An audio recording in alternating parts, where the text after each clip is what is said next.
Bom, a questão fala então que tem uma barra, né, com duas partes homogêneas, uma de alumínio e outra de cobre, e a de cobre é mais densa. Ela diz que o anel P vai se deslocar pela barra, e esse anel P ele vai mostrar através de um gráfico, né, qual é a massa que nós temos da barra de A até a posição do anel P. Repare que a barra ela tem 100 centímetros de comprimento e o gráfico marca, portanto, a distância AP, né, e qual é a respectiva massa da barra ao longo desse pedaço.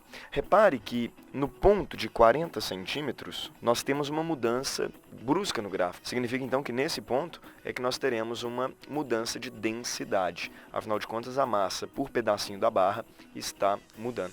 Vale lembrar qual é a definição de densidade. A densidade, que eu vou chamar de ρ, né, letra grega aqui, ó, a densidade, pode ser escrita como sendo a razão massa por volume. Mas olhando para um fio, o que seria o volume do fio? O volume do fio seria justamente a área de seção reta, né, que seria a espessura desse fio, vezes o comprimento dele. Então, o volume do fio é a área de seção reta vezes o comprimento dele. Bom, na primeira parte do gráfico aqui, então, repare que a informação que nós temos é que em 40 centímetros, a massa da barra é de 16 gramas. Então, em 40 centímetros de barra, né, nós temos 16 gramas de massa. Repare que até aqui nós temos um único material, que é o alumínio.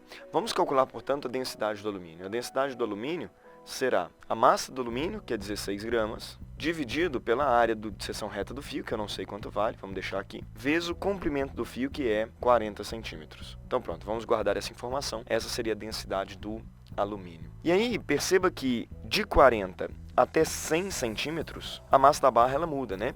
Então, de 40 até 100 centímetros é o outro pedaço da barra que é feito apenas de cobre. Significa, então, que de cobre nós temos 60 centímetros da barra. E qual é a massa de cobre que nós temos nesses 60 centímetros? Seria a diferença, né? 96 menos os 16 que já havia de alumínio. Então, significa que a massa de cobre apenas seria a massa de 96 menos 16, 80 gramas. Então, de cobre, o que nós temos? Vamos calcular aqui a densidade do cobre.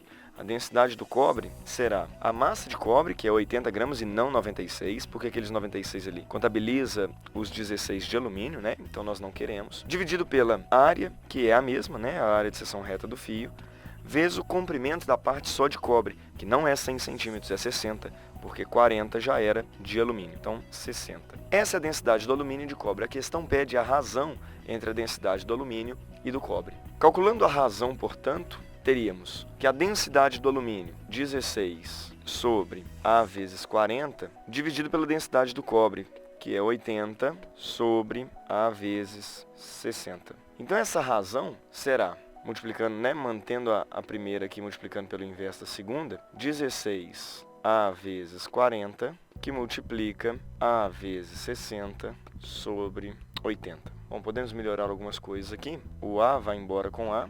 O 16 e o 40, dividindo por 4, ficaríamos com 10 e 4. Esse 4 a gente pode cortar com esse 80 aqui, ó, vai dar 21.